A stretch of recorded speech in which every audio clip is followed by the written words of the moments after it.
And then I came across another book, which I reluctantly read. I thought it was garbage, just looking at the title. But I came across a book called Creating Christ, which is about the Christianity being basically Roman propaganda, and that Jesus is partially or mostly based on Emperor Titus, who campaigned through Judea and destroyed the Second Temple. But today, one thing I realized, I came to a realization that reading the Gospel of Mark, and I've read it so many times, Jesus, I think 14 times in this Gospel uses the term Son of Man.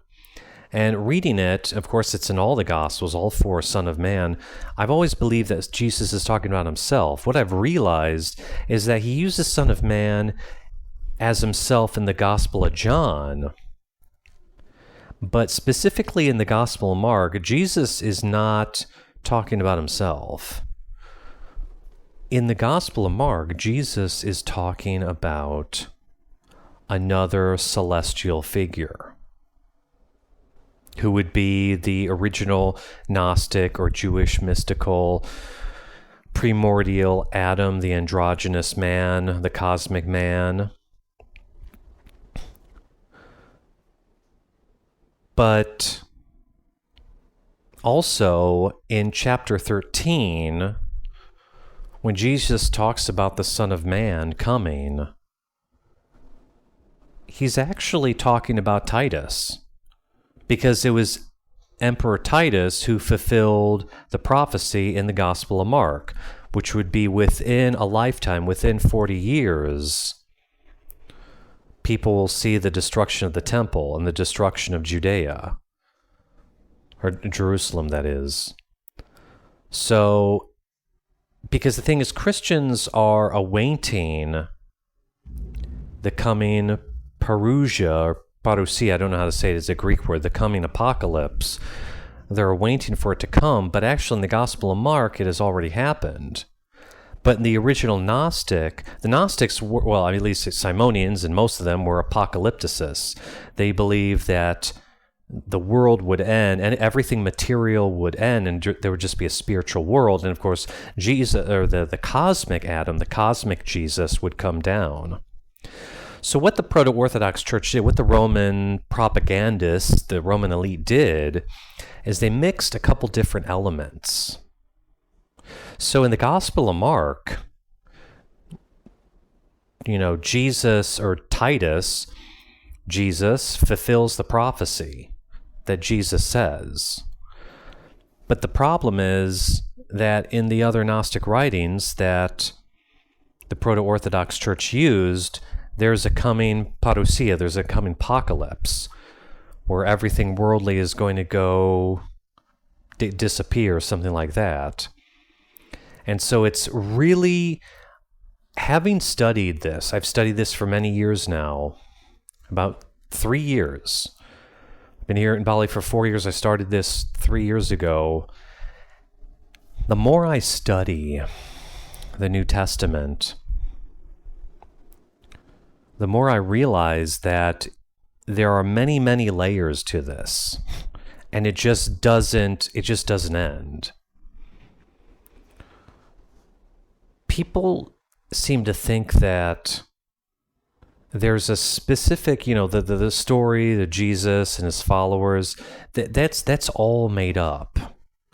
The followers of Jesus in the Gospel of Mark are completely oblivious to who Jesus is and what his mission is. The followers of Jesus, his apostles, the names actually come from the War of the Jews. The concept of the Gospel of Mark really kind of makes fun of the Jews.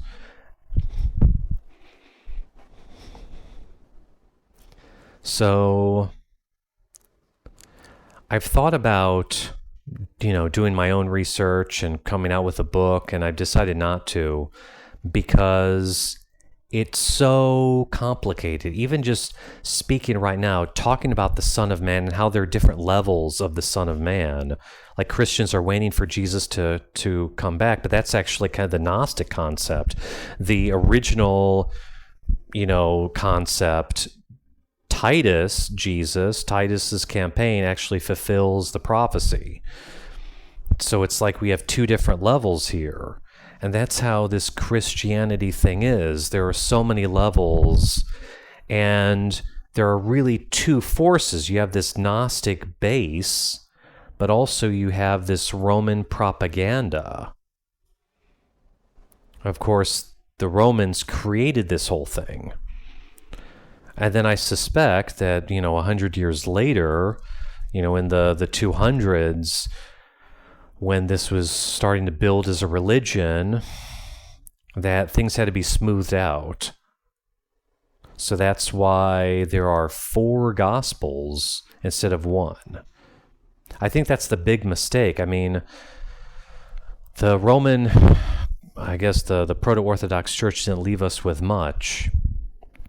They didn't really leave us with much, but they left us, the only clues they left us with are the fact that there are 4 distinct Gospels, and each Gospel is different, when in fact there should just be one Gospel.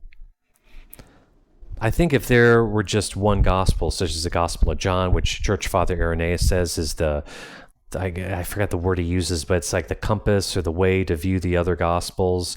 If they had just left the Gospel of John and left out the other Gospels, it would be harder to figure this out. But I think because they left Mark, which is the first Gospel, and also it's kind of like has this comedic element to it, it really shows what this is all about. And what I need to do is kind of just stop researching this, because as Robert Price has said in one of his interviews, the biblical scholar Robert Price, he said that New Testament scholarship is like a rabbit hole. I mean, it just never ends. It just kind of spirals down. It's like you never really get to the meat. You never really get down. But I think that I have figured it out. I mean, maybe not all the details, but I figured it out that basically, after the Second Temple was destroyed, there were people, Roman elites, we don't know who they are. Maybe it was, I assume, the Caesar was part of this, but they wanted to create a new covenant, because obviously the old covenant couldn't exist without a temple. Because looking at Leviticus and all the laws, a lot of the laws relate to sacrifice and rules regarding the temple. So without a temple, there had to be something to replace Judaism or have a new Judaism. So the concept of Christianity is Jesus as a savior figure, God, is the new covenant. And being that Titus, as the Son of Man, kind of a Jesus figure, fulfills the prophecy in the Gospel of Mark, in a way, by worshiping Jesus, you're worshiping Caesar.